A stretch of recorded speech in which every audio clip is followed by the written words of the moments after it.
मैं आप सभी दर्शकों का अपने चैनल फोल्ड इंग्लिश पर हार्दिक स्वागत करता हूं। आज आप लोग इंग्लिश क्लास 10th की एक वीडियो देखने जा रहे हैं। मुझे पूरी उम्मीद है कि आपको यह वीडियो जरूर पसंद आएगी। अगर आपको यह वीडियो अच्छी लगती है तो इसे लाइक, शेयर और सब्सक्राइब करना बिल्कुल ना भूलें। तो चलिए इसी के साथ हम अपनी वीडियो शुरू करते हैं।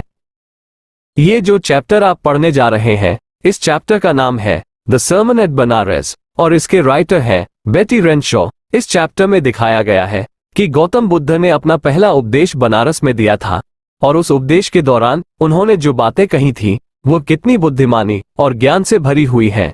यह उपदेश बुद्ध ने अपनी ज्ञान प्राप्ति के बाद दिया था। इस उपदेश में बुद्ध ने एक औरत का जिक्र किया है जिसका नाम किसा गौतमी था और जिसके लड़के की मौत हो गई थी।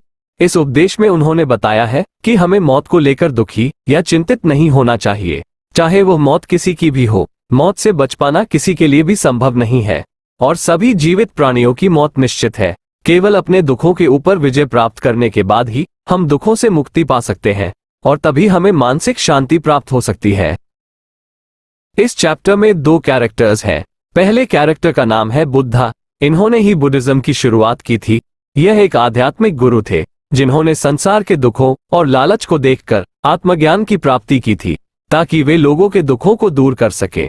हमारी अगली कैरेक्टर है किसा गौतमी। यह एक माँ थी जिसका केवल एक ही पुत्र था जो मर गया था। गौतमी अपने बच्चों से बहुत प्यार करती थी और उसकी देखभाल करती थी, पर वो इतनी स्वार्थी हो गई थी कि वो चाहती थी कि उसका पुत्र वापस जीवित हो जाए। गौतम बुद्ध ने अपने जीवन की शुरुआत एक राजकुमार के रूप में की थी और उनका नाम था सिद्धार्थ गौतम और यह उत्तर भारत यानी नॉर्थ इंडिया की बात है। जब वो 12 साल के थे तो उन्हें स्कूल भेजा गया। वहां उन्होंने हिंदुओं के पवित्र शास्त्रों को पढ़ा और 4 साल बाद वह अपने घर वापस लौट आए और एक राजकुमारी से शादी कर ली। उनके यहाँ एक पुत्र पैदा हुआ और अगले 10 सालों तक वे राजमहल में आराम से रहे। 25 साल की उम्र तक वे संसार के दुखों से अज्ञान थे। एक दिन जब वे शिकार करने के लिए बाहर गए तब उनका सामना एक बीमार आदमी से हुआ और उन्होंने एक बूढ़े आदमी को देखा और फिर उन्होंने देखा कि कुछ लोग एक आदमी को अंतिम संस्कार के लिए ले जा रहे हैं और सबसे आखिर में उन्होंने देखा कि एक साधु भीख मांग रहा था। ये सारे दृश्य देखकर उनका मन इतना परेशान हो गया कि वो तुरंत बाहर की दुनिया में ज्ञान और प्रकाश की प्राप्ति के लिए निकल पड़े। उन्हें एहसास हो गया था कि जो दुख उन्होंने देखे थे उनको दूर करने के लिए आत्मज्ञान का प्रकाश जरूरी है। आत्मज्ञान की तलाश में वे इधर उधर 7 सालों तक भटकते रहे और अंत में एक पीपल के पेड़ के नीचे बैठ गए। वहां उन्होंने प्रतिज्ञा की कि जब तक उन्हें आत्मज्ञान प्राप्त नहीं होगा वह उसी जगह पर रहेंगे। 7 दिन के बाद आत्मज्ञान प्राप्त करने पर उन्होंने उस पेड़ का नाम बदलकर बोधि वृक्ष रख दिया। इसका मतलब होता है ज्ञान का पेड़। और उन्होंने लोगों को ज्ञान देना यानी उपदेश देना और अपने नए ज्ञान को उनमें बांटना शुरू कर दिया। तभी से उन्हें बुद्ध के रूप में जाना जाने लगा, जिसका मतलब होता है जागृत या ज्ञानवान। बुद्ध ने अपना सबसे पहला भाषण बनारस में दिया जो गंगा नदी पर स्नान करने वाले स्थानों में सबसे ज्यादा पवित्र है। उनके इस उपदेश को सुरक्षित कर लिया गया है और यहाँ दिया गया है। यह एक ऐसे दुख के बारे में बुद्ध के ज्ञान को दर्शाता है जिसे समझा नहीं जा सकता।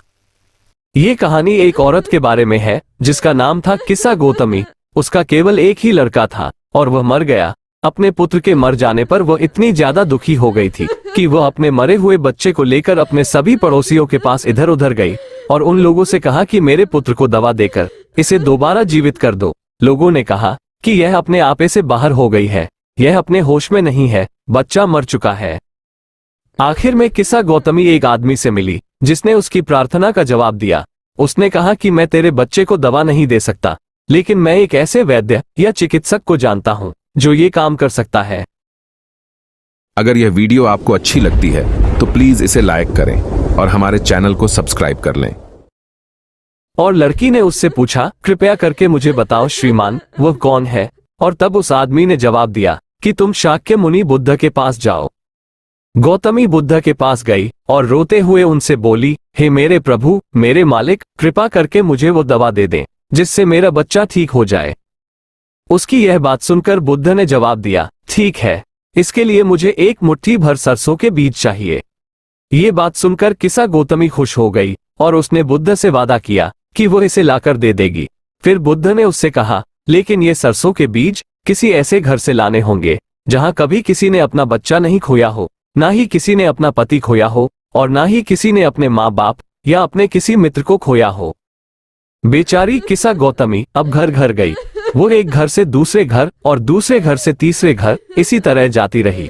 लोगों को उसे देखकर उस पर तरस आ रहा था और लोग उसे सरसों के बीज दे रहे थे और कह रहे थे, ये लो सरसों के बीज, ले जाओ। लेकिन जब किसा गौतमी ने उन लोगों से पूछा कि क्या तुम्हारे घर में कोई लड़की या कोई लड़का या तुम्हारा पिता या माँ कोई मरा है, तो उन लोगों ने उसे जवाब दिया, अफसोस, जीवित थोड़े हैं लेकिन मरे कई हैं।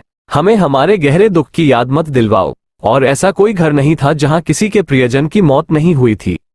किसा गौतमी थक गई और अब वो निराश हो चुकी थी और निराश होकर रास्ते के बगल में बैठ गई और शहर की जगमगाती हुई लाइट्स को देख रही थी। जब वे लाइट जली और फिर से बुझ गई और अंत में चारों ओर अंधेरे का राज्य हो गया, यानी कि अंत में चारों ओर अंधेरा हो गया। और फिर उसने अपने बारे में सोचा। उसने सोचा कि वह अपने दुख में कितनी स्वार्थी हो गई है। मौत तो सबको आनी है, फिर भी वीरानी की इस घाटी में एक ऐसा रास्ता है जो उसे अमरता की ओर ले जाता है और जिसने अपने सभी स्वार्थों का आत्मसमर्पण कर दिया है। यानी कि उस रास्ते पर जाने के बाद व्यक्ति के मन में किसी तरह का कोई भी स्वार्थ नहीं रह जाता। बुद्ध ने कहा कि इस दुनिया में नाश होने वाले शरीरों का जीवन दुखों से भरा हुआ, अशांत और छोटा है। इस दुनिया में ऐसा कोई रास्ता या ऐसा कोई साधन नहीं है जिसके द्वारा जो पैदा हुआ है वो अपनी मौत को टाल सके। सभी जीवित प्राणी या मनुष्य ऐसी प्रकृति के हैं कि बुढ़ापे की उम्र तक पहुंचने पर उनकी मौत आती है। जैसे कि कुम्हार के द्वारा बनाए गए मिट्टी के बर्तनों का अंत भी टूटकर होता है, कुछ इसी तरह का जीवन हम लोगों का, यानी हर जन्म लेने वाली चीज का होता है। दोनों, चाहे वह जवान हो या बच्चा, चाहे वह मूर्ख हो या बुद्धिमान, सभी की मौत निश्चित है। जो लोग मृत्यु से हार जाते हैं वे जीवन से विदा हो जाते हैं। एक पिता अपने पुत्र को मरने से नहीं बचा सकता। एक रिश्तेदार अपने दूसरे संबंधियों को नहीं बचा सकता। रिश्तेदार, सगे संबंधी देखते रह जाते हैं और जोर जोर से रोते रहते हैं और मनुष्य एक के बाद एक, यानी एक एक करके चला जाता है, बिल्कुल किसी बैल की तरह जिसका वध करने के लिए उसे लाया जाता है। इसलिए ये संसार मृत्यु और नाश से दुखी है और इसीलिए एक बुद्धिमान प्राणी संसार के इस नियम को जानते हुए दुखी नहीं होता है। ना तो रोने से और ना ही दुखी होने से किसी को मानसिक शांति मिल सकती है, बल्कि दुखी होने और रोने से इसका उल्टा होता है। उसके दुख और ज्यादा बढ़ जाते हैं और उसके शरीर को उतना ही ज्यादा कष्ट झेलना पड़ता है। रो रोकर और दुखी रहकर आदमी अपने आप को बीमार कर लेता है और पीला पड़ जाता है और वह चाहे कितना भी रो ले, रो रोकर वह उस मरे हुए व्यक्ति को नहीं बचा सकता है। अगर कोई व्यक्ति सचमुच मानसिक शांति की तलाश कर रहा है और उसे मानसिक शांति चाहिए तो उसे बात बात पर रोने, दुख मनाने और दूसरों से या दूसरों की शिकायत करने का यह तीर अपने दिमाग से बाहर निकाल देना चाहिए। क्योंकि जब तक हम छोटी छोटी बातों पर रोते रहेंगे, एक दूसरे की खुशियों को देखकर दुखी होते रहेंगे या एक दूसरे के दुखों को देखकर दुखी होते रहेंगे या फिर किसी भी तरह की शिकायत लेकर बैठे रहेंगे, तो उससे हमें सिर्फ दुख और अशांति ही मिलेगी और कुछ नहीं मिल सकता। और जिसने अपने मन से इस दुख के तीर को निकाल कर फेंक दिया और शांत रहना सीख लिया तो उसे मानसिक शांति प्राप्त हो जाएगी। जिसने दुखों पर विजय प्राप्त करना सीख लिया वो सभी दुखों से मुक्त हो जाएगा और धन्य हो जाएगा। तो डियर स्टूडेंट्स, मुझे पूरी उम्मीद है कि यह वीडियो आपको जरूर पसंद आई होगी। अगर यह वीडियो आपको अच्छी लगती है तो प्लीज इसे लाइक करें, शेयर करें और हमारे चैनल को सब्सक्राइब कर ले। Thank you very much for watching the video. See you in the next video. Till then, goodbye and take care of yourself.